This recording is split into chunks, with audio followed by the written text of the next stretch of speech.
Welcome back after the short break, ladies and gentlemen.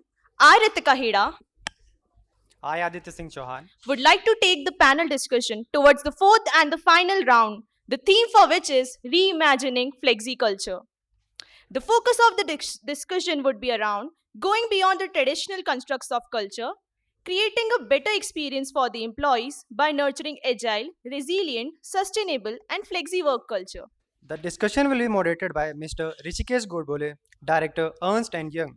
The other experts in the panel are Mr. Chinmay Adhikari, Chief Human Resources Officer, Universal Sompo General Insurance Company Limited, Mr. Hemant Gandhi, Vice President and National Head L&D, Talent Management, Tata AIG General Insurance Company Limited, Mr. Jerry Joes, Chief Human Resource Officer, ICICI Lombard General Insurance Company Limited, Ms. Ipsita Mohanty, Oracle Practice Lead IBM, Ms. Sonali Chatterjee, Senior Executive Vice President and Head People, Performance and Culture at Aon India Insurance Brokers.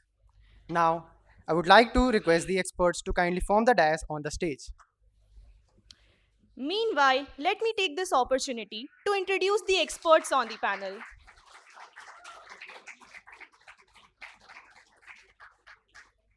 Mr. Rishikesh Godbole is the director at Ernst & Young. He is an experienced human resources professional with 16 years of learning across a breadth of HR portfolios. His areas of expertise include organization restructuring and post-merger integrations. An alumnus of XLRI Jamshedpur, he has worked with General Electric and Hewitt Associates prior to joining Ernst & Young. Mr. Chinmay Adhikari is a senior human resources professional with more than 22 years of experience across financial services and ITS industries. He is responsible for devising and implementing end-to-end HR initiatives covering performance management, career management, and recruitment across engagement across pan-India locations. Mr. Hemant Gandhi is the Senior Vice President, Head L&D and Talent Management at Tata AIG General Insurance Company. He brings with him over 20 years of experience in HR and marketing leadership roles across various insurance companies. An alumnus of the Velinka Institute of Management, Mumbai, he is also a recipient of Best Chief Learning Officer and Best Blended Learning by Tisley Fault in 2018 and 2019. Mr. Jerry Joes is the Chief Human Resource Officer at ICICI Lombard General Insurance Company Limited. He has over 25 years of experience in human resource leadership roles across companies like Hindustan Unilever Limited and ICICI Lombard.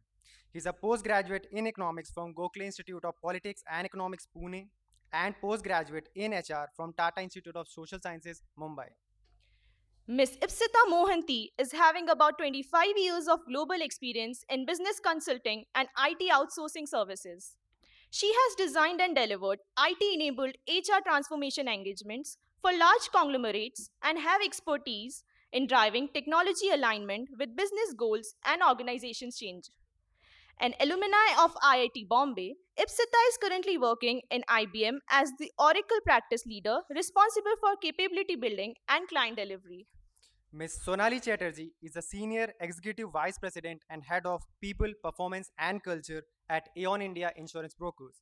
She has over 19 years of experience engaging with corporates and clients at different stages of organizational life cycle. Prior to joining Aon, she has worked with Max Life Insurance and Tata Chemicals. She holds an MBA from IMT Ghaziabad and BA Honors in Economics from Delhi University. With this brief introduction, I request my colleagues to formally welcome the experts by presenting a bouquet.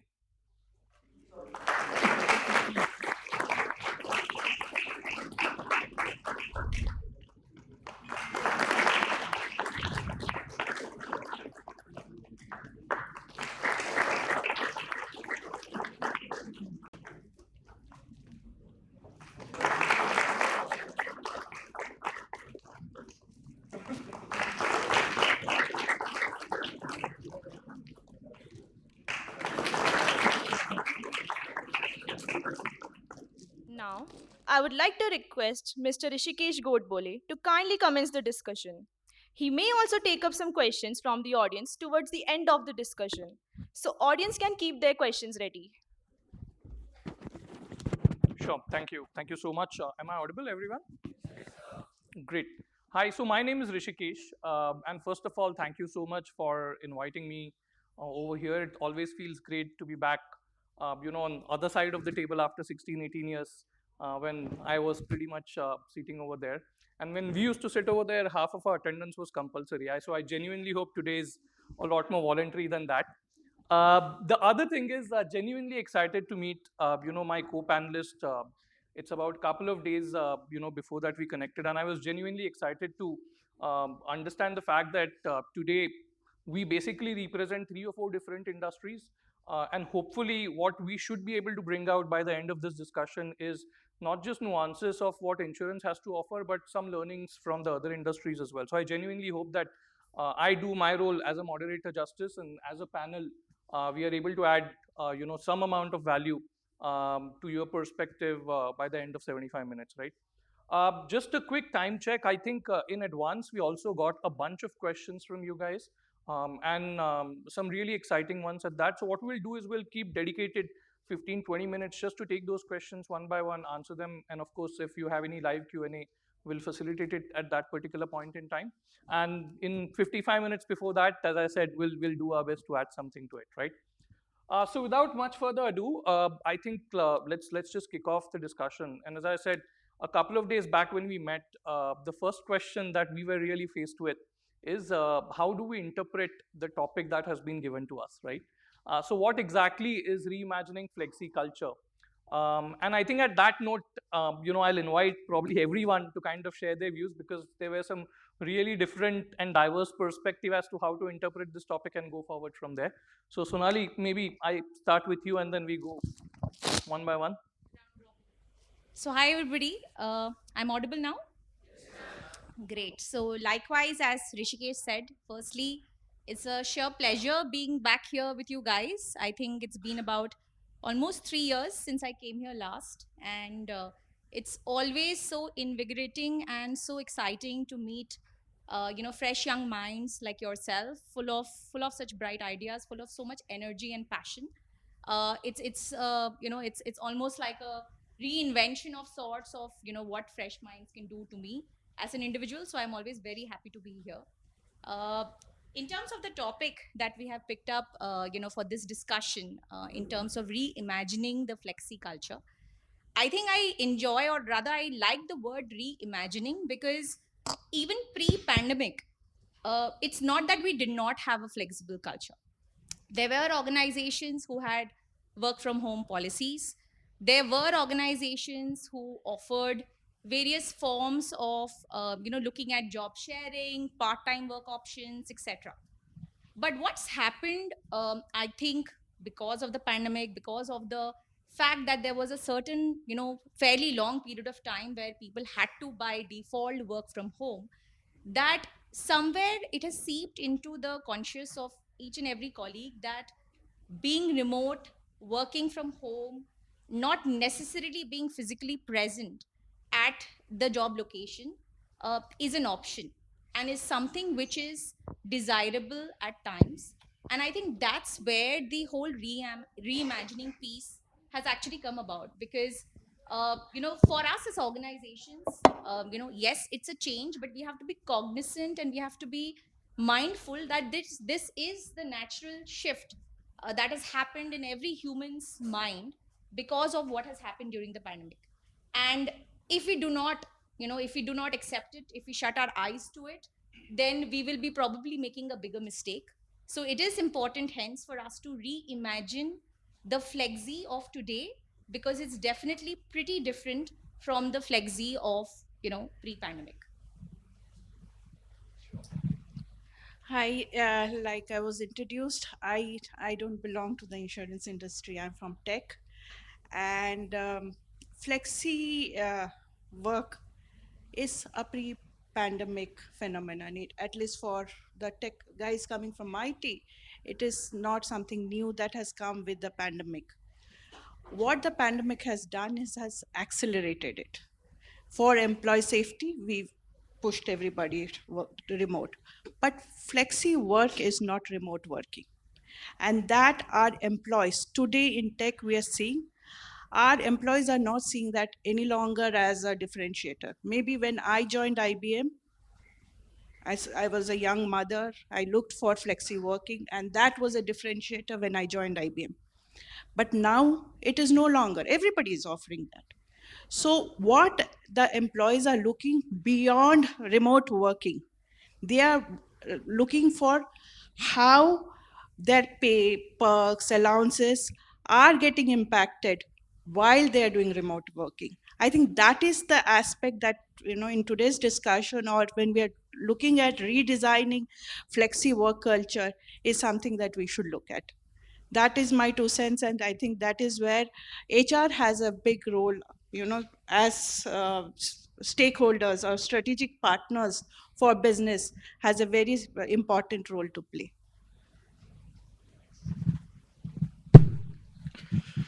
So it's great to be in campus, because this is the first time I'm visiting your campus, and I'm seeing it's. I would love to come back as a student here, because such a wonderful campus, and all of you are extremely lucky to be studying here. So just to build on what Sonali and Ipsita just mentioned, I think so. In the context of what's the discussions that have been happening since morning, this is about really the great resignation on account of some of the big events which have happened, and how culture is playing a very important role in terms of how we are basically rebounding back or getting back to normalcy. What role does culture play? I think so that's the core of how I understood this topic. How does it basically drive retention among employees? How does it basically act as a glue of attracting new talent into our industry or the sector in which we operate? Because the employee experience has undergone a huge change. If you look at the pandemic, some of you would be working professionals, and before you all came in, but so you all would know that a lot of employees experienced a lot of issues with respect to connections, yeah, within in terms of connections with the workplace, with colleagues they work. That was a very, so the need for belongingness was very high, and that itself is a fundamental thing about how an organization builds its culture. It's about how people come together and work. That's the core of culture. And if that itself was impacted, then obviously there's a need to basically then revisit it, reinvent it. The other aspect is also about purpose. I think so a lot of people started reevaluating and saying that, do I want to do this? Yeah.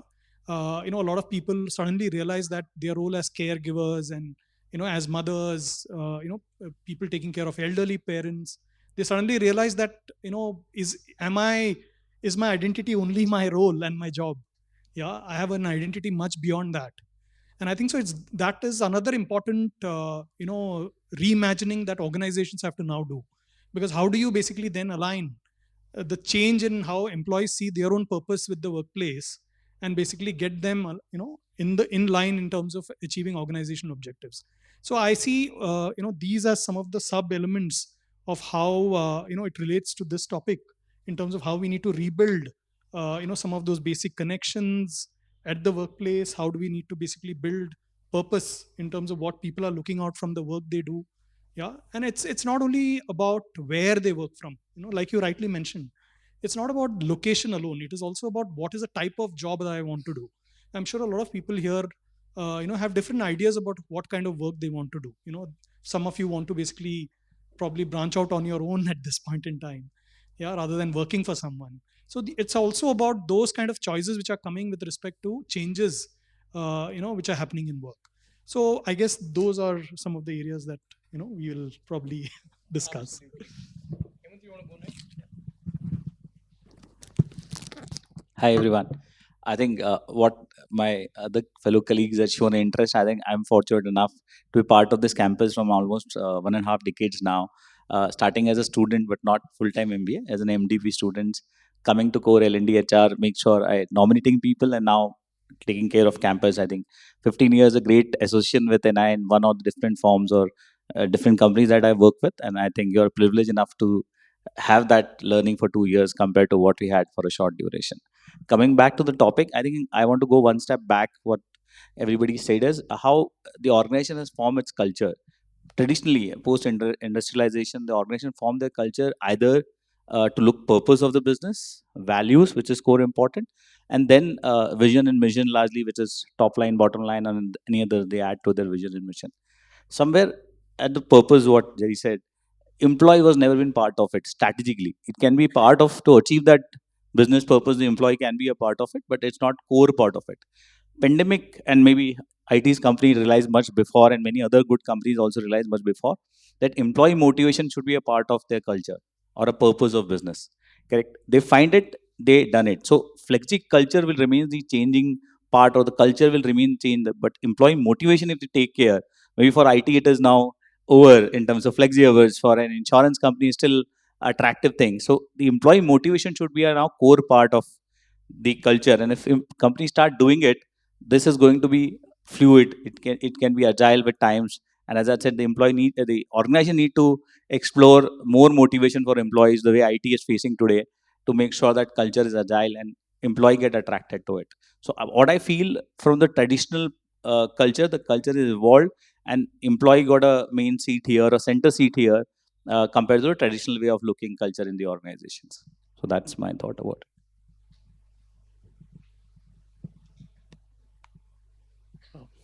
You obviously have certain disadvantages when you're the last speaker.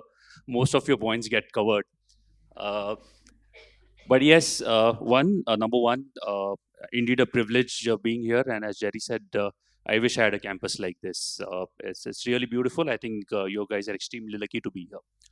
Uh, so my two bits on flexi culture. So I'll try and drill down and try and break this down into a couple of pieces. Number one, flexi culture, there is a myth surrounding it. Is flexi culture is all about working from home. Flexi culture is all about remote working, or what you call it as staycations and officecations, and then there's a whole lot of things that have really evolved over the pandemic. That's not what flexi culture is all about. Flexi culture is, end of the day, it's the ultimate customer who needs to be in mind. And what are the kind of systems, processes that you evolve, you put in for your own organization, your own people, which ultimately will benefit the customer. That's what flexi culture for me is today. uh, the second aspect of it is the culture. What exactly is culture? And this is an issue that a lot of organizations have grappled with, new and old. A lot of organizations seem to have kind of lost their way with regards to culture, because culture kharab hai wo organization ka. Again, some myths around it. There is no such thing as this is a great culture or this is a bad culture. Culture is essentially determined by the strategy of your organization. What does your organization want to do? So, having said this, it is not necessarily that each and every organization will have a flexi culture. Will have work from home, or will have fun Fridays and so on and so forth. Essentially determined by what the customer wants. How do I equip my people? How do I equip you, so that at the end of the day, you are happy and you keep my customer happy? Uh, and as some of my colleagues mentioned, flexibility in work was always there. In some industries more so, like IT, because they are essentially knowledge workers. Not so much on the sales side, not so much essentially when we talk about insurance, which is a customer front-ending organization. You cannot have work from home, or you cannot have remote monitoring. I'm sure you would not be comfortable if somebody's making a pitch to you over the internet. You would really want to have that person in front of you, talk to you, explain, and so on and so forth. So end of the day, it's all about what is required, what is needed. A lot of times, and a lot of articles that I've been reading about kind of paints it with one brush, that it's all about having employees having flexibility. Yes, but why? Why did we start working with work from home and things like that when the pandemic hit? We started it so that the customer could benefit. So always, my two bits here is it's this is determined by the customer, and cultures need to evolve. Today, it was a pandemic that essentially made us go back to our homes and things like that. You never know what will come in tomorrow. How fast are you going to be? How agile are you going to be? That is what your culture is all about. Okay, first of all, thank you for those views, and I think I'll just build it from there, right? So, Sonali, you mentioned the word that captured your attention was reimagination. Ipsita, then you mentioned that what used to be a differentiating factor back in the day has become a norm. Jerry, then you touched upon how we basically need to address culture element of it, and what are the nuances of it. Hemant, you talked about the employee centricity in the larger cultural background. And then Chinmay, you talked about the evolution of that culture, right? But even considering all of that, I think one factor that is hard to ignore is the fact that the pandemic has definitely acted as a catalyst in how organizations need to reimagine that culture, right? So if we were to kind of just dive down a little, and I think Jerry, one more point interestingly that you also made is there is one aspect that organizations have to do, and other aspect the changing employee expectations and what has to be done on that account. So if we were to just kind of think of pandemic as a catalyst as to why that reimagination is required, and how possibly can organizations differentiate themselves on the element of culture, what are your thoughts on that? And maybe we'll start with Chinmay this time so that he doesn't end up last again. Uh, I think, and as you rightly pointed it out, and I think most of the panelists before this have pointed it out, the pandemic essentially made us rethink our priorities as employees, as fathers, as husbands, as sons. It made us kind of differentiate between what is important, what is not so important in its, or rather, it made it important in a relative scale. Having said this, people have realized that we need to constantly evolve. Uh, so if people are evolving, which means organizations need to evolve as well. Flexi culture, again, how do we reimagine this?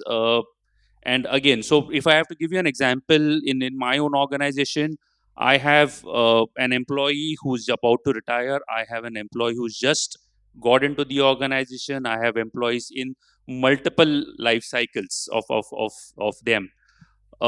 You cannot have a that fits, or which is very static. It needs to be segmented. It has to be appealing to all these three sets.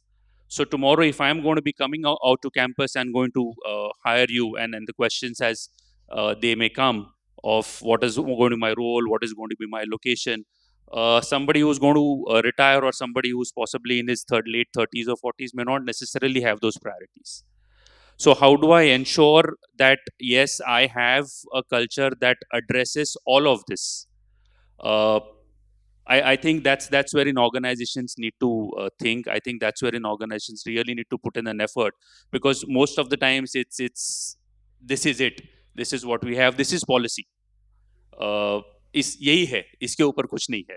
I think that needs to change. You don't necessarily need to go in line. Anyone who wants to. Yeah, so I pretty much agree. That organizations today, while they're trying to recast, I think so they are also very rigid in terms of what they want to change, because at the end of the day, they are looking at it from the customers or the investors' point of view, and they say what is important for them is what my employees need to reflect in terms of their actions and behaviors and mindset. That's really the but I think so the case for the why culture is important is specifically after the pandemic, is because, like I said, pandemic, people have experienced all sorts of things, social cohesion, drop in social cohesion, connectedness, wellness as a issue basically coming up in a very big way. And if these employees who have basically come from such experiences come back into normalcy, and if they experience a toxic culture, yeah, which is a toxic culture is typically where your line managers or your leaders are basically have a high amount of distrust. They are basically very hostile. They don't create the right environment for you to basically do well. Then it only precipitates the entire issue, which has been accelerated by the pandemic. So you'll have a typical situation, and also it also depends on what kind of organization processes employees are experiencing after coming back from the pandemic. So if they don't see organization processes like communication being seamless, collaboration not happening, they would say, why am I sitting and wasting my time in this place? It's better for me to basically look out and move on. Yeah. And therefore there is, I think so, a very big case in terms of how we need to reimagine it. While investors and while employees, our customers obviously have certain requirements and needs, I think so it is important to reimagine, because the immediate impact of people experiencing a toxic culture is exit of people. And you won't be even able to attract people. So for example, today in an at ICICI Lombard we have a flexi work culture, where more in terms of location, where you can actually work from a off base location, you can work in the location where you're working. So you have different options. And today the best talent doesn't come to me, because the job, sometimes the job basically says that you have to be doing a hybrid kind of work. You have to come to office, you have to come go to work. So the best talent is going to probably tech. Yeah. And saying that I have a much better choice available there in order to do it. So the consequence of not changing in line with what employees expectations are changing is a direct impact on your flow of talent.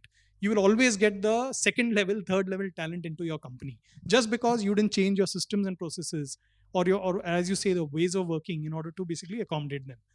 And I think so, one of the important learnings has been that as employees get into the workforce, they find managers, line managers, who are far more understanding. They engage them, they create that social environment for them to basically give them the sense of belongingness within the organization, a sense of community.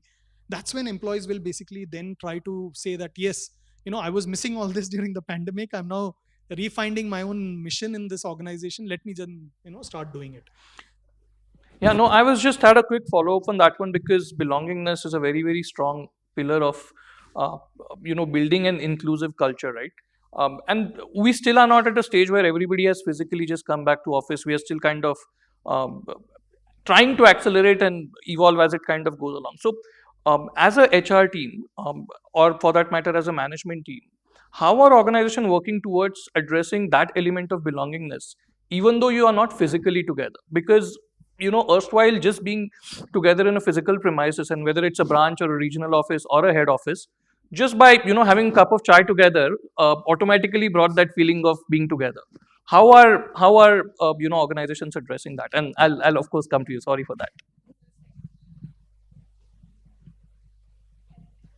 I, So I think you correctly said one of the major reason for employees more than compensation nowadays is the culture or belongingness to the organization. And I think industry, my fellow colleague will agree, is impacting a high early attrition compared to a senior guys leaving their own organization, because the belongingness already has been created, and virtual has given industry a biggest challenge to give that belongingness, because in a virtual platform, whatever engagement, webinar, whatever you do, you're not able to give belongingness to that brand or that organization. I think, and that's where somewhere in the larger interest, companies need to look that hybrid model to call employees not only for work but for engagement or doing meetings, or maybe doing say example what we done once things become normal, we done team outbounds to make sure that they meeting, and many people who are working for 2 years know connected people by the faces first time. So the organization to relook in different forms, reconnect the people, and the traditional form of what he said is into meeting for a tea or meeting for physical meeting beyond work, and that's get engaged to people to each other. So hybrid would be the best model or better model to make sure that people are coming together, meeting together, and building that relationship much stronger. What we used to see before pandemic, and which leave organization to employees to work along with the brand or that culture. Just to add one more point, we are focusing a lot things on culture. I will not able to see a culture of an organization until I enter. Example, many of us get hypnotized with this property. NI has always been brand to us, but coming to this premises, I think now the association with NI has become more stronger for all of us. That's the importance of connecting to physically to any organization or institution. Yeah. So just adding on to that point, in terms of how our organizations really building on the connect, how our colleagues really being still kept in touch with the organizational culture and what's happening. So at Aeon, actually, while we have adopted this whole hybrid model of working, etc., there is also a focus on the 4 C's, as we call it. The first C is, of course, the client. So making sure that we are physically in touch and in front of the client, depending upon the situation, depending upon the client's own preferences, and depending upon how impactful do we think that particular occasion is going to result if we are physically there instead of virtually. The second C is really around the colleague. So when we look at a colleague's life cycle within the organization, what are those moments of truth where we think that the colleague having a physical connect with somebody in the organization or being physically present in the organization is going to add more value, whether it be at the time of onboarding, whether it be in terms of the initial few possibly weeks when they join you and you want them to be more a culturized, get better exposure to others within the organization, and hence you probably structure their onboarding in such a way that you want them to be coming to office much more frequently then once everything is BAU.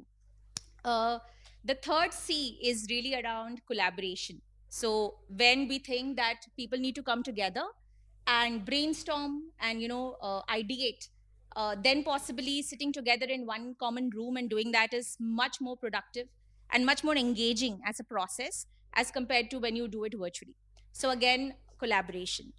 And fourthly, but definitely not lastly, is around celebration. So making sure that we take those moments to come together and celebrate our wins, our successes, because that's again going to really drive the bonding and the connect with the organization. So these are some of the ways in which we are doing, that balancing act between the virtual paradigm and the human bonding piece at AOI. Yeah, so let me just step back, the initial questions that, what organizations are doing. And like I've been telling, one size doesn't fit all, right? What works for an insurance industry or company will not work for a tech company. So organizations are having variants of the hybrid model. Okay, so the first model is remote, completely go remote. 100% they're going remote. And it's working very well for the tech startups who don't want to invest, make big investments.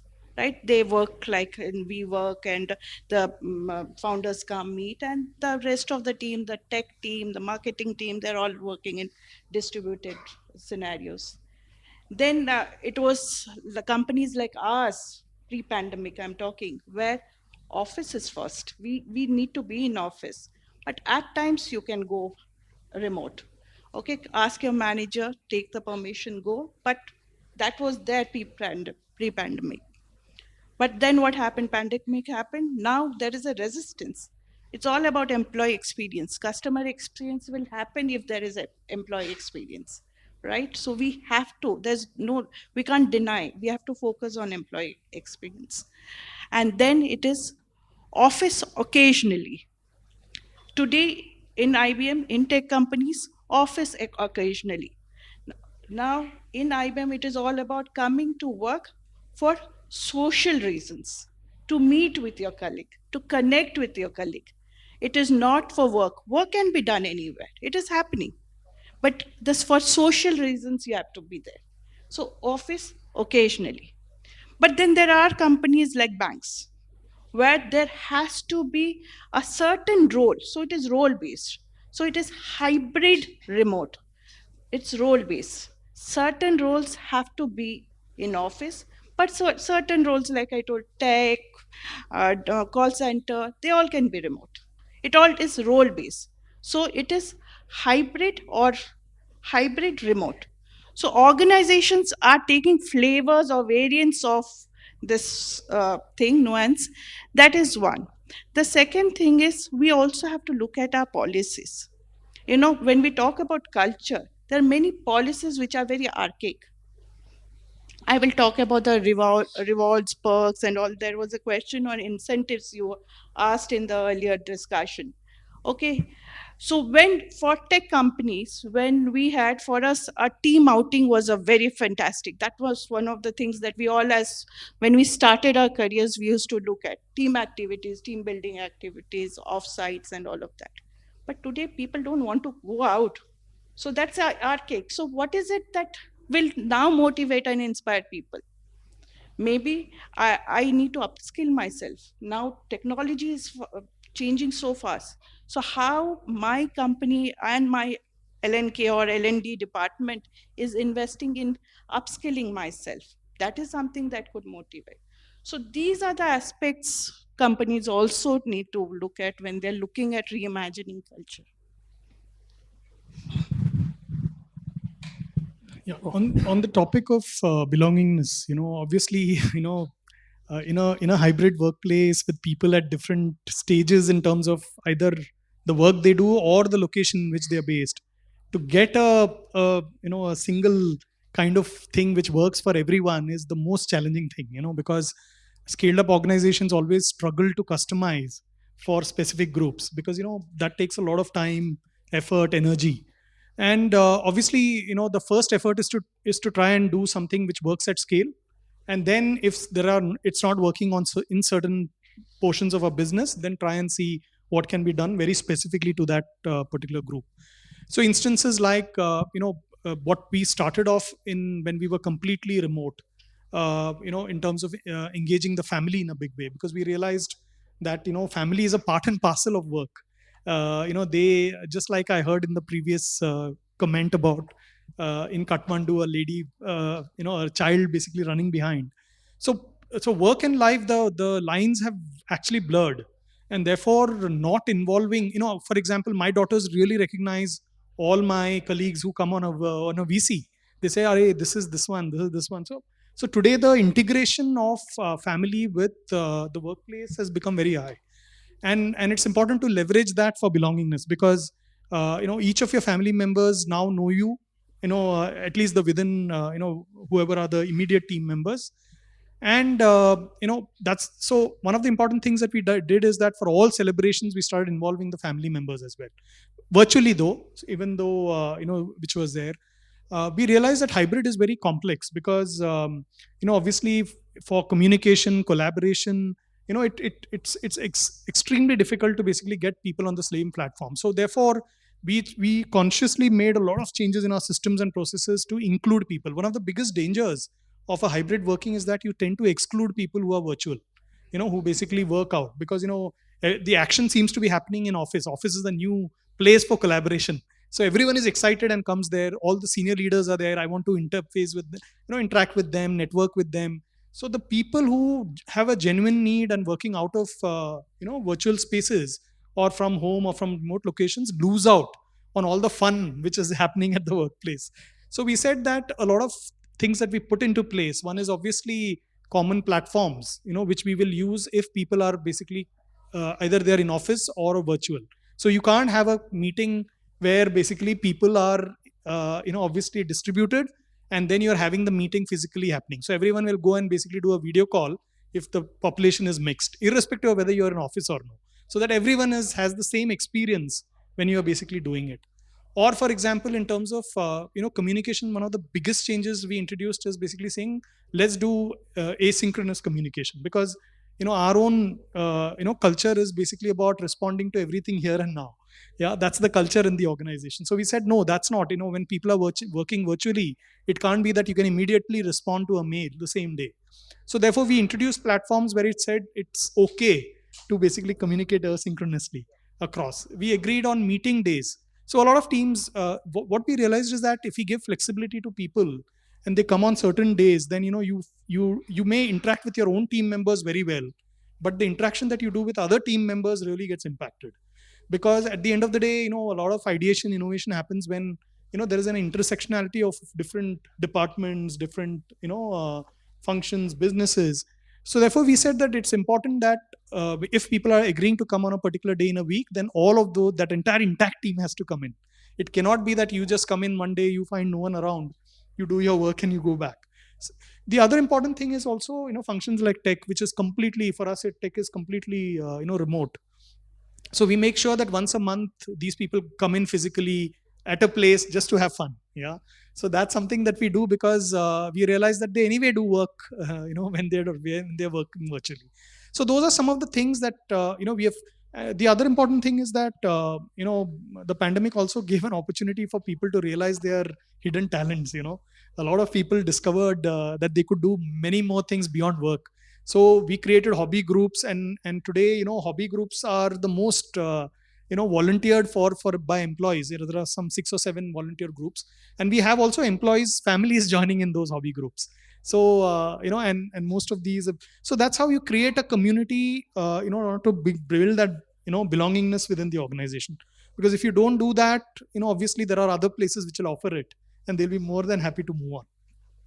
I think so. The price that organizations pay for not aligning to employee expectations, I think so, is something that we can't afford to pay. We have seen the huge resignation which has happened.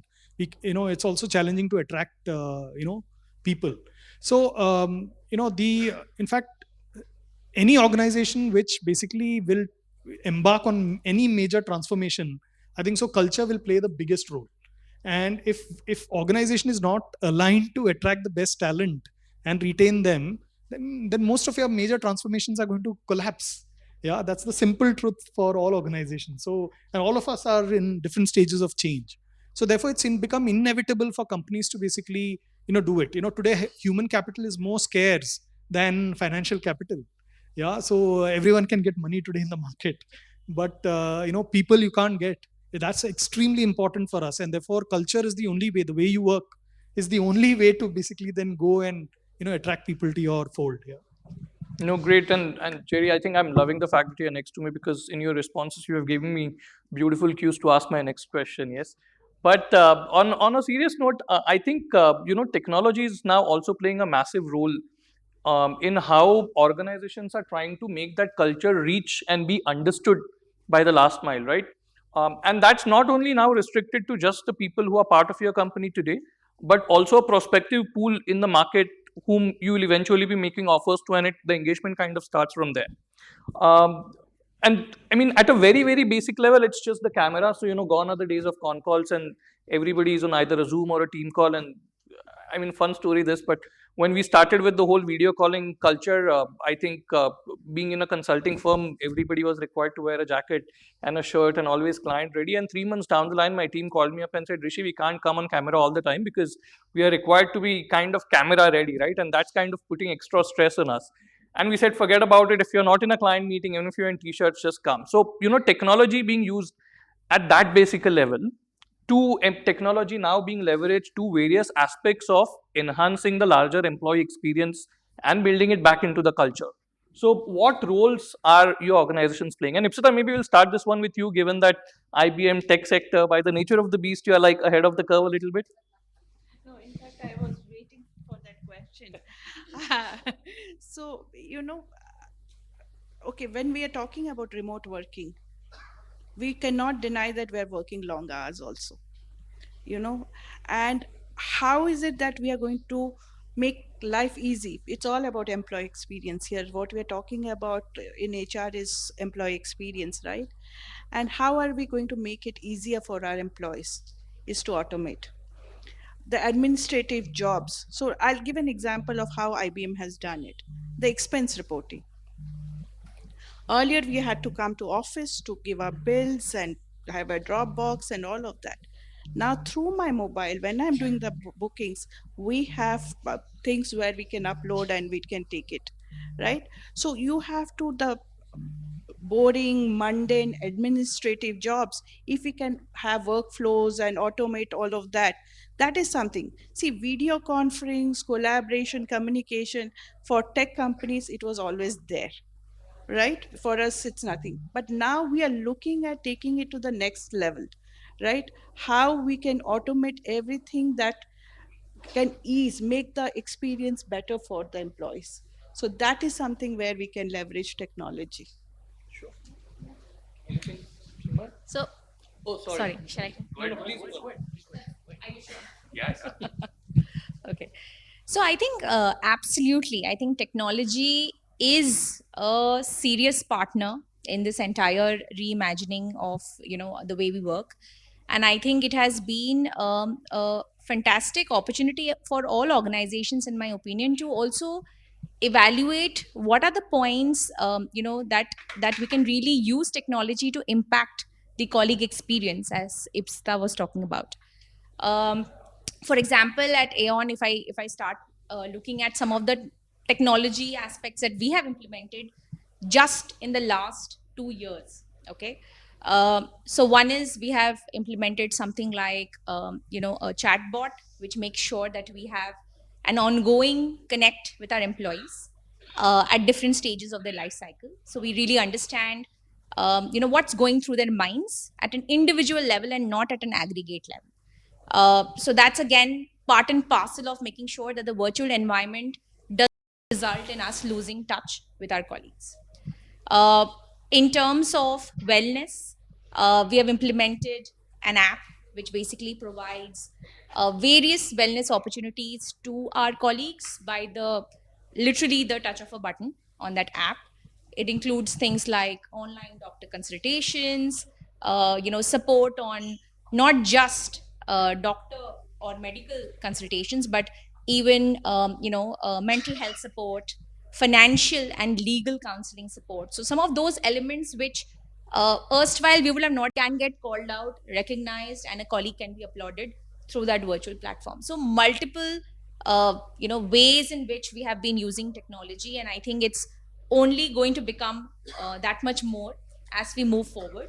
But like I was saying even earlier, in the midst of all of this technology, in the midst of all of this virtual working, I think two things are very important. Number one is how we continue to stay connected with our people, and nobody can take away from the human touch.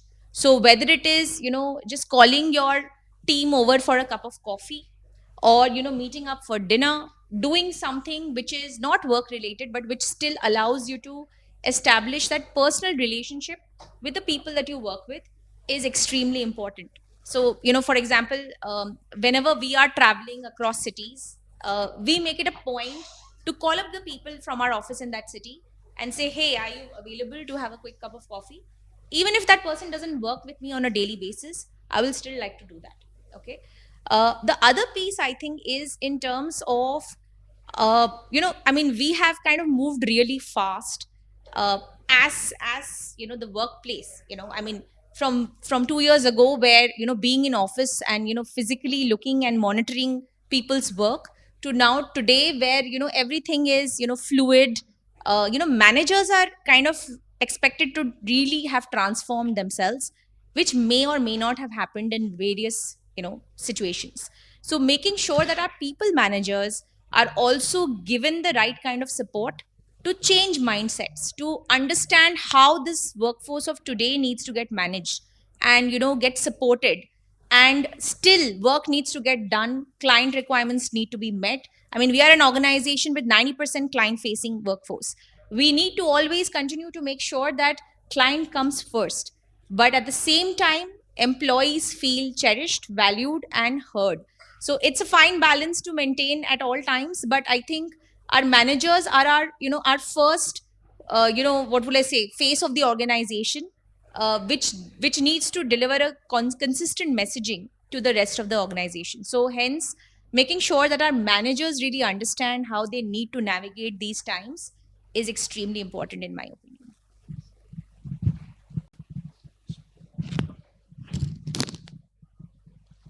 Uh, I absolutely agree with what Sonali said. Technology obviously becomes an enabler here.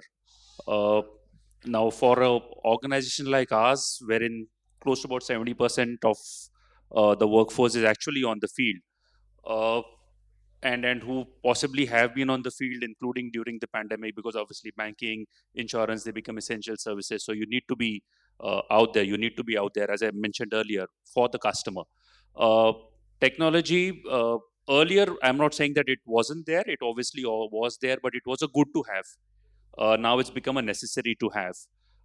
And I think just like how organizations have evolved, technologies have evolved as well. So in fact, just a couple of months back, we had a vendor who organized a virtual R&R with the entire shebang of metaverse, and wherein you had actually had a virtual identity inside and things like that.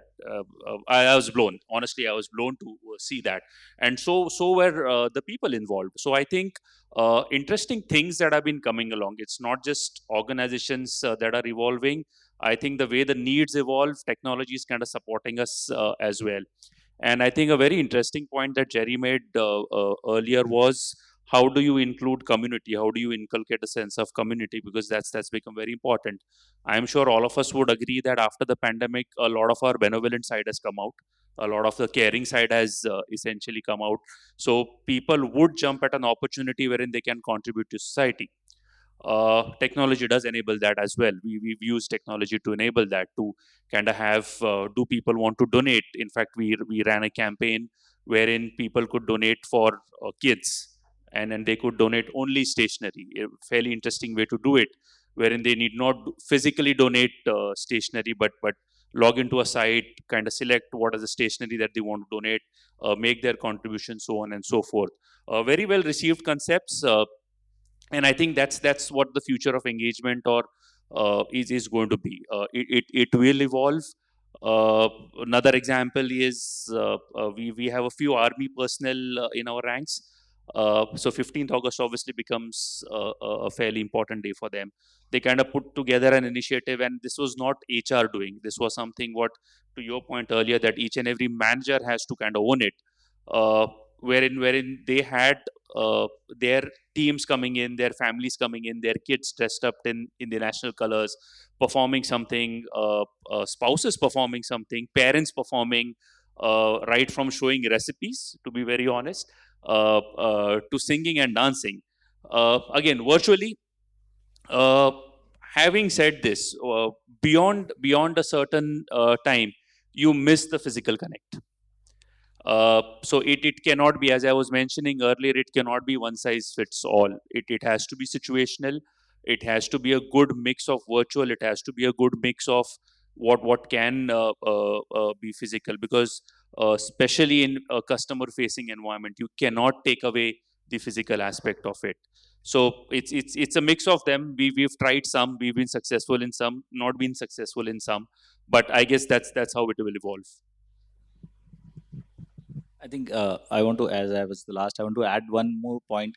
I think the technology plays a critical role in two major aspects for insurance industry.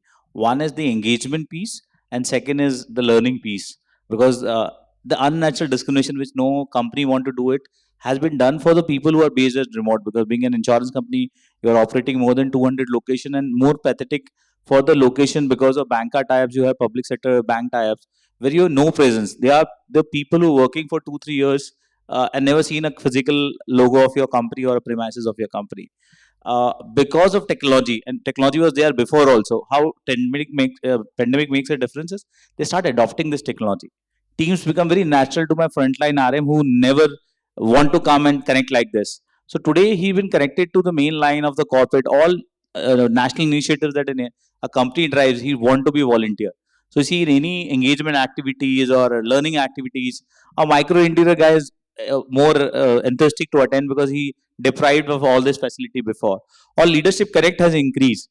In our culture, we have called Mera branch. All leaders connected to branches, and every month they go and connect to the small locations on a virtual platform. Employee coming and accepting it. Apart from that, HR or many other departments, a lot of engagement initiatives or platforms like wellness, health. She said about 4 C's. I think every company is focusing on it.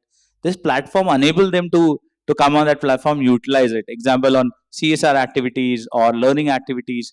We also run a called Teji Smiles, where whatever good things you do, including cultures, activity, hobby, contribution to society, you get some points and that converted either on learning or wellness. You can encash that points. Uh, we run a called wellness campaign or a marathon campaign within the organization. I think we get large contribution coming from that micro interiors, unconnected employees, and that's where the technology plays a critical role to retain him, feeling the importance what so-called corporate, which is for them 30,000 feet above sea level, has been connected them, so that an unnatural discrimination has been killed by technology. And the acceptance of technology, I think pandemic has given to this population a lot compared to corporate and major cities.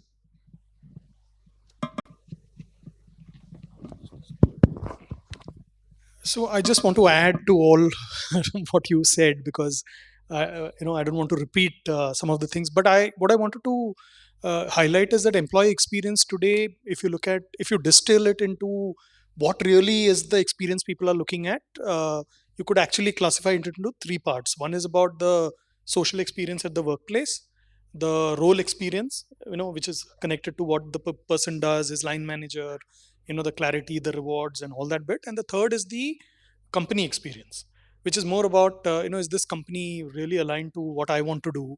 Will it give me work life stability, work life harmony? And technology is one piece which actually cuts across all these three experiences, in terms of making sure that, in terms of reach, access, as well as being able to participate, getting people to participate, you basically use technology in a very big way. So companies which don't therefore invest in technology in order to basically then impact these three important drivers of employee experience, both in terms of reach and access and all that, obviously will lag behind. So therefore, obviously, scaled up companies will obviously need technology in order to make lives more easier in terms of how the work they do, plus in terms of the engagement or the experience that they give them at the workplace. So, I think at the beginning of our talk, I said we'll use about 50 odd minutes for discussion and I'll leave 20 odd minutes for Q&A. But before I go there, I just want to kind of bring the discussion a little closer to home, right? And essentially why you guys are here. We discussed a lot in terms of what companies are doing, what they should be doing, what's happening, right? But I think, Hemant, somewhere you also mentioned that there's no way for you to gauge to 100% degree. I think to 100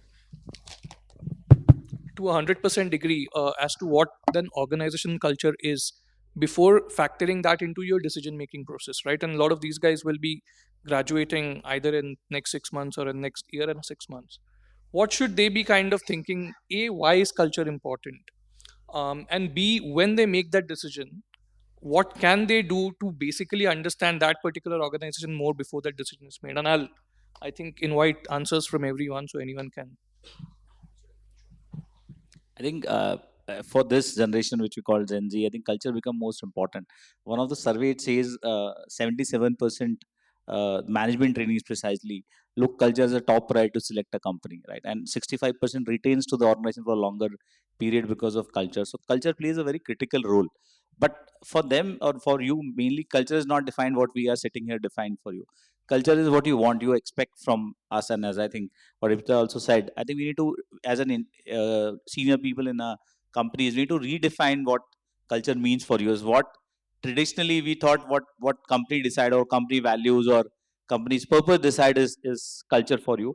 I think now we need to relook your priorities and your priority coming differently. Example, one of the activity we done it last year with management trainees, and for them culture is comfort. And when we say what do you mean by comfort, is clothing. And as a company, we come out of formal dressing for all the days. We said until unless you're visiting a client, you can wear business casuals all the day. So I think you are defining the entire culture. Either in the olden days, what organization will decide what the culture is for blue collar, white collar, and different differentiation. Today, I think the culture, what you want from us. Example, I think in my previous panel said, gone that those days where you say sir and boss and blah blah. I think today people call with their first names, correct? So we need to redefine a culture as your priority, vis-a-vis you also need to see, I think, what culture means to you, what you're looking for. Its culture means the freedom to work. Culture means is company should focus on your task and your work life balance or your wellness.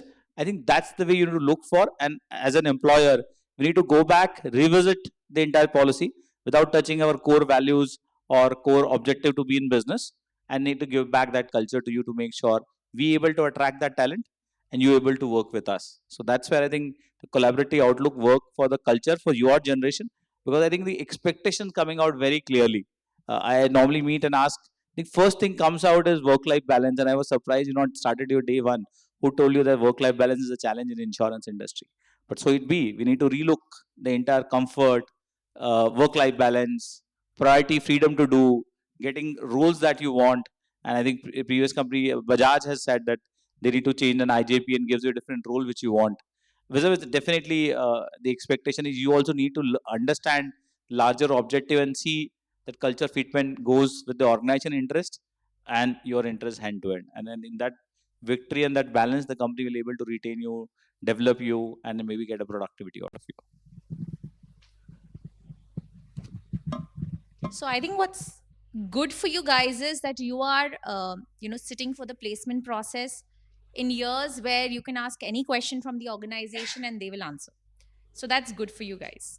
Uh, in terms of how you should address the culture piece, in my opinion, is that first and foremost, you need to find out what is it that you are looking for.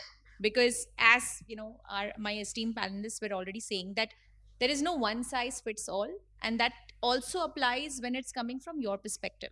So you need to first understand what is it that is important for you. Is flexibility important for you? Is focus on learning important for you? Is a very friendly, collaborative atmosphere important for you? Is a performance driven, results focused atmosphere important for you? What is it that you are looking for in the kind of organization that you think you will want to join? Make that list, and in my opinion, once you have that list in mind, do some research, speak to some people. You have alumni of many years, I'm sure. In pretty much most of the organizations that you're considering, you will have alumnus. Reach out to them, find out if their answers tick those boxes. Do your own questioning in the interview process as well. You can ask questions around culture to the organizations that you're considering. You can figure out whether what they are saying and what they are doing aligns to what you have in mind in terms of the best conducive atmosphere for yourself in the organization that you want to join. So those would be my suggestions and tips for you. So, I was listening to this, and I'll bring a different perspective. What is culture? Like we started this discussion with culture.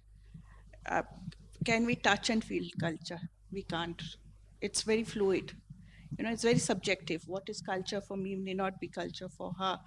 So, as I will not call you millennials or Gen Z or something, I'll call you Gen C. Can anybody say what is Gen C? This is Gen C, generation COVID. Yeah, post-COVID generation, right? Okay, and like she told, you can ask any question, and that is what our employees are doing, our interns are doing, our campus hires are also doing. So you can ask any question. So the question that you should be asking your companies are, what is the values or what is the mission or vision of your company, and how it aligns with my value? Is it something that is your identity? You want to do it in your career. And today people are asking those questions. I think Jerry mentioned, what is the purpose of the work I'm doing? Is this something that is something of interest to me? How is it meaningful to the society that I live in? This is what COVID has done to us. Employees are actually asking these questions, and that is how you have to define your culture and how that aligns with the company that you are looking to join. That is my perspective on this. Yeah, so nothing more to add, because first and foremost, obviously, you know what is your big driver is the first important question that you need to answer, and it could be different for each one of you. I mean, y'all, obviously, all of us, when we pass out of campus, we go through the normal route of compensation, great company with a great reputation. These are like common things that anyway we look out for. Yeah, and great learning and development. These are like table stakes today. Every company offers this. It's not that companies don't offer these kind of table stakes, but what is more important from a culture aspect is basically what do you want to really do, and how does this organization fit in the scheme of things in terms of where you want to go. Because if that question is not answered, first and foremost, I think so you should get clarity on what you want to do, and where you want to go, what you want to become. I think so. These three important questions are very important from a self-awareness point of view, and then obviously reach out. I think so. Today the world is so. Information is available. There are colleagues, alumni who's basically working in different companies. Connect with them, try and understand whether some of those needs. I can tell you that a lot of if you have multiple drivers and needs, all companies can't meet all of those drivers. Yeah, but there are certain. So it is important for you to prioritize and say that this is what I'll be extremely keen to look at when I'm considering a particular company. Read up on that, talk to people, understand, and more importantly, align with, talk to people who are working in that company, because that's the only way you'll come to know. Because companies may say whatever they want to, but the real experience that people go through is the employees of the company. You can go and basically check on what's really their ratings on the public forums. Yeah, that's one good way to check in terms of really does this company actually give that experience to people who, to what they say. So that's those are different ways to find out. And once you basically are reasonably sure that one organization meets almost 50% of what you're aspiring to be, I think so that's good enough. I like how you're tempering the expectations. Only 50%. I also I also like, by the way, how suddenly Generation X sounds cooler than Generation C, but So, not too many things to add. I think Ipsta and Jerry pretty much summed it. Uh, I think it's very, very important for you when you essentially stepping into the corporate world that have clarity on what you want to do. That's very important. Uh, do not overhype culture. It can be misleading, because as Ipsita said, it is subjective. What may work for me may not necessarily work for you. But I think it's more important to and to a large extent, culture was talked about as from a policy and a process point of view. It's no longer that. That's what all of us have experienced, and that's what we've been talking over the last half an hour or so. Uh, so what's important for you? What makes more meaning to you? Do not look at it from a narrow prism of क्या मुझे work from home मिलेगा, or will I get my Saturdays off, or will I get what is a contribution that I'll make to society. Don't get overawed or don't get swayed by those things. That's just a piece of advice. Look at it from a holistic point of view: is where do I benefit the most? Where do I benefit the organization the most? And at end of the day, please remember, all organizations are in the business of making money. So let's be cognizant of that fact, that becomes very important. So which means that the customer becomes very important. So what are the things that you will do which will ultimately affect the customer, which will ultimately affect the bottom line, the top line of the organization? That's for me. That's what you should look at when you're looking at culture. Don't look at it from a narrow point of view, and keep your mind open. One of the earlier panelists said, "Be patient." I think that's the best piece of advice that you could ever get. Please be patient. I know this is a generation which requires instant gratification. Uh, be patient. Uh, things will happen.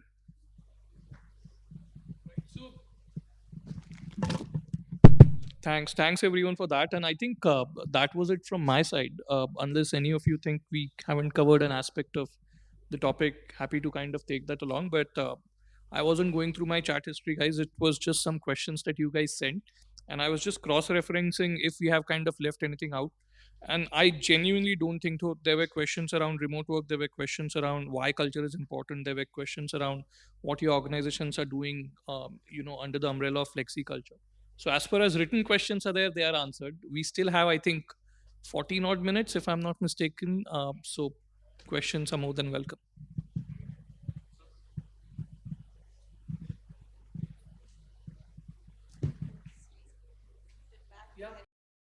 First of all, good evening to everyone present here.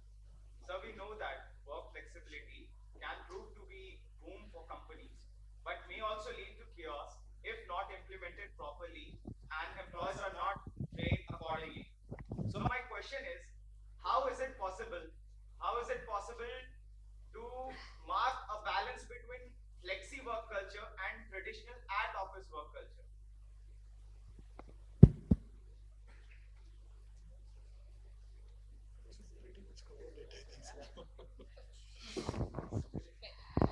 Okay, means if you tell, there are certain things which are non-negotiable, right? There are certain things like data security and privacy. So that is something that we as IBM, if I have to take IBM, we make sure that we have the checks and balances in place. Okay, so the bad behavior that comes with remote working, that is taken care. And if that is not happening, then there are ways and means to get that on track. So those things, yes, there are certain things we identify which are non-negotiable, like moonlighting was talked about, right? uh, how do you get into that? How do you understand somebody is doing that? You know, those things, there are policies, guidances for managers to take care of it. Say if in my laptop I have not downloaded a patch that I have to, I get reminders, and then it gets escalated. I better behave and toe the line. So those are the things that companies are doing to make sure. That is what we spoke on technology, and we spoke about policies, rules, regulations. That is also coming. So if, as you rightly told, it can be chaotic if the infrastructure is not laid down to support the things that we are talking about. And that is very much required if we are talking about flexible culture. One more example I just wanted to give you is about performance. When you're in an office, obviously it's very easy to have an oversight about what the employee does, and therefore easy to monitor. But in a work, when the person is working remotely, virtually, and all that, it's very difficult to do that. And therefore, just like Ipsita mentioned, you need to have a common standard in terms of how you measure performance. It's more outcome based, more deliverable based, rather than input based, because obviously everyone is trying to and giving their best in order to deliver the output. So rather than getting focused on what is the input that the person is trying to do, measure performance based on outcomes. And more importantly, the role obviously then for a person who's working remotely changes in terms of the line manager. The line manager has a larger responsibility to make sure, for example, that the person's inputs are coming in a very systematic manner. Because if you control the inputs in a systematic manner, coach him in a proper way, you'll see the right kind of outputs and deliverables coming in. So the constant connect that you need to have, not for reviewing the output, but in terms of monitoring whether the inputs are on time, yeah, and this person is basically doing the right things to ensure the right output, it becomes an additional responsibility when you're trying to basically drive this in a performance culture. So this is just an example of performance. So you people would be disadvantaged, but you have to set systems and processes to streamline that and make people experience it the same way.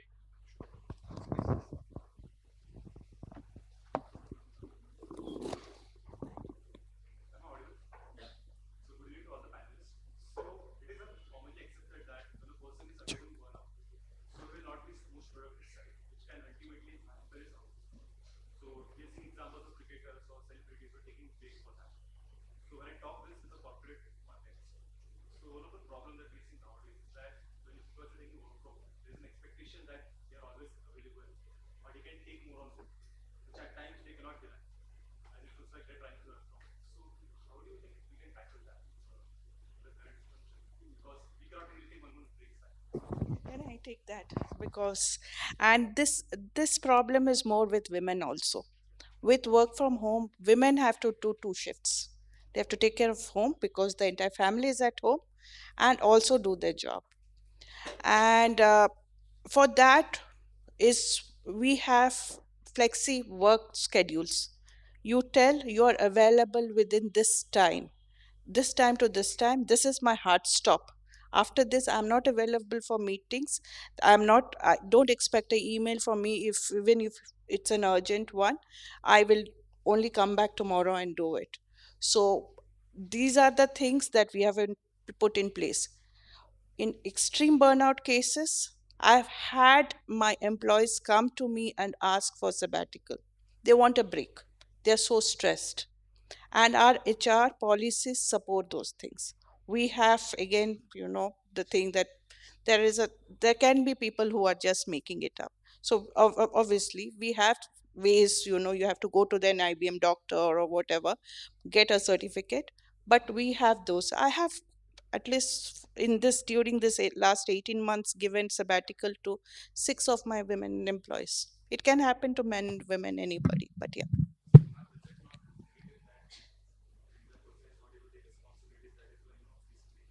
No, we respect, we have empathy.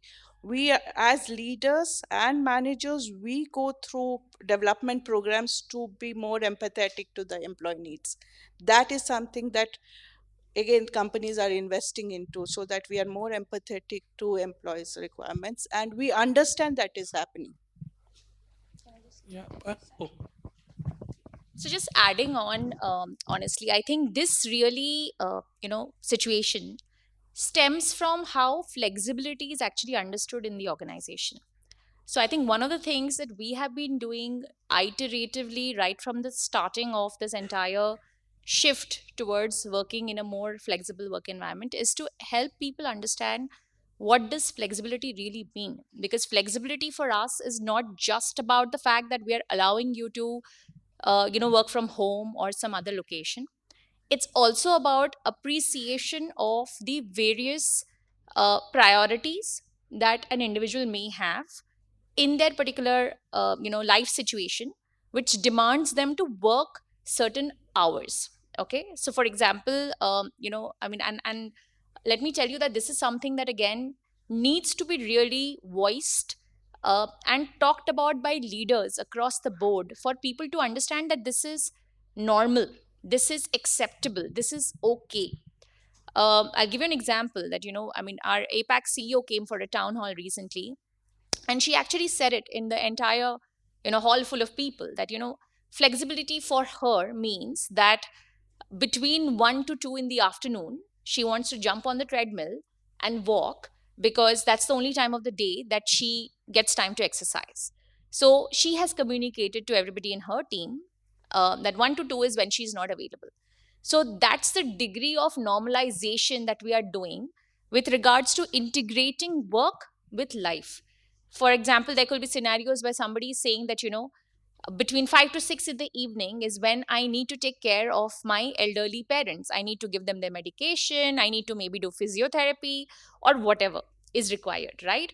Again, that is to be normalized, that is to be accepted, because as Jerry was saying, the whole focus on, what we are looking at from an employee is on outcomes, is on deliverables. I honestly don't care whether somebody is sitting in front of the laptop 14 hours a day.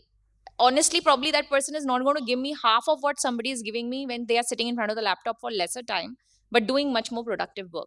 So our focus is on ensuring there is productivity, our focus is on ensuring that there is outcome, and this entire situation of creating normalcy around the fact that, people have life priorities which need to be balanced with work priorities is resulting in a much higher trust quotient between the organization and employees, as against, doing constant monitoring. So that's where I think the, again, I'm using this term very often today, but that's where again the balancing act is. yeah, and I'll just throw in a divergent view on that one as well, because this debate was there. We have experienced it live. And there came another school of thought from the company saying, hey, but a year and a half back, when you used to come to office, right, nobody could really say, I want to jump on a treadmill between 1 to 2, right? So work hours are work hours, outside hours are outside hours. But I 100% agree with her on the fact that, and I'm just giving you, I'm not necessarily saying I agree to that point of view, but there are divergent views as well. And I think that's exactly where organizations need to put that trust quotient in the larger culture and then focus it on the outcome based, saying this is what is expected, right? This is the ultimate deadline for it. Now, how you manage it by balancing multiple priorities that you have is 100% your responsibility.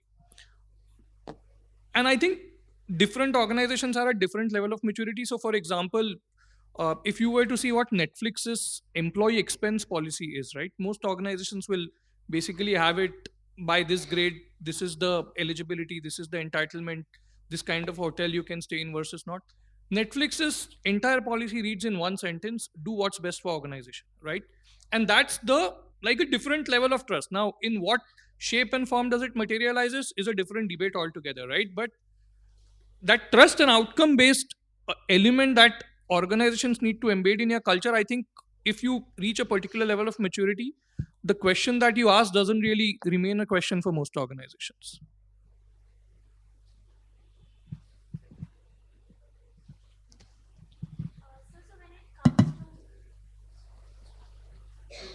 When it comes to the insurance industry, which already has a tested legacy system in place with agents and intermediaries who reach out to the customer for the business, how do you think the concept of flexi-culture will create some positive breakthroughs? As in, to give you an example, if I have to buy an insurance policy for myself, I would prefer to go on the net and search for myself. But whereas my grandparents, they always prefer that some agents come to them and explain it about it. So how does this change of perspective will bring about alterations in the way customers especially perceive it? Yeah, so I think so. The business models have evolved. Obviously the traditional way in terms of how we use intermediaries to sell has evolved over time because we have understood that the customer needs have changed. There are customer segments where the needs are different, and therefore we need to reach out to those customers in a different way in terms of how they based on their own purchase decisions. Yeah.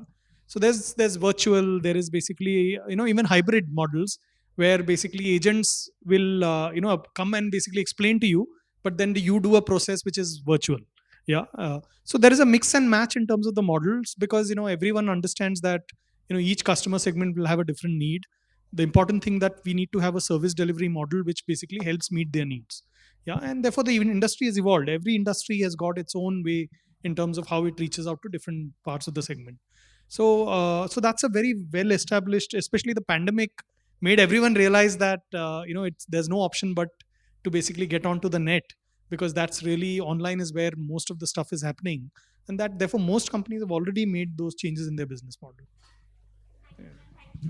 Just I want to add one more thing into it. I think pandemic has given a different kind of gift altogether, precisely to sales guys who are managing distribution. Because traditionally distribution and customer both. So for a distributor to customer and for an employee who managing distributor, the life become much easy. Because priorly the traditional distribution and when that is agency, if your agent is unhappy or customer is unhappy, you have to rush back to him. To collect a check of a motor which he understand everything, you need to go back to his physical property and do it. Today with technology or a flexibility of everything, people accepted it because of pandemic. Now your customer just you need to visit whenever you're going to that geography, say hi, hello, build relationship, what a fundamental of sales.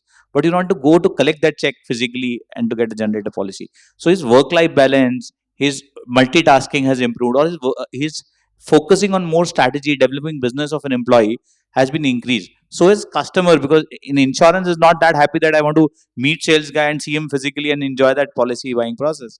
It's a transaction for me as a customer. So which means he also get happy that within 5 minutes of call where he explain the benefits, or maybe largely I'm saying renewals in the first time still they like to meet physically. And renewals just he call, give a why the person need to buy from X company in terms of pricing or benefits, and just things become easy. So productivity of either intermediary or an employee has multiplied, and transaction can be happened virtually as well accepted in this entire thing. So that it a work life balance become easy. If I today seeing a sales guy saying to a partner that today I'm working from home, so I'll not able to take it, it's perfectly okay for intermediary, which was not okay before. It's insulting to him, which will end up spoiling relationship with people. Today banks largely backends also have work from home. So when my bank RM says today I'm working from home, the bank take it very positively and they close business behalf of us. The entire model has shifted, not only the employee but the channel partners, and from channel partners to customers, they accepted virtual world very well, and it increased their productivity, work life balance, travel time. Nobody enjoyed to travel in large cities. Everything has changed a lot. It's a paradigm shift for traditional distribution models like agency. So much for such an interesting session. Now, I would like to request my colleagues to present the mementos to the experts.